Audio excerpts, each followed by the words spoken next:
stay. So in my kitchen, I always have harissa.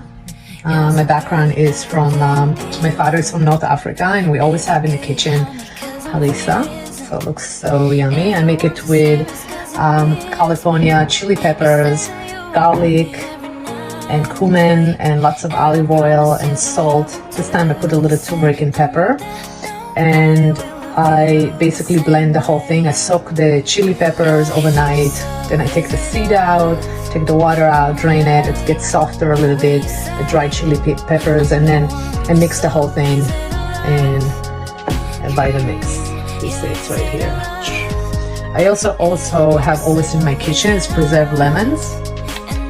Gorgeous. I basically cook tiny small lemons with salt about 45 minutes, and I boil them, and then I add salt, put it in a jar, refrigerate it, and I use it in my Tunisian sandwich with tuna.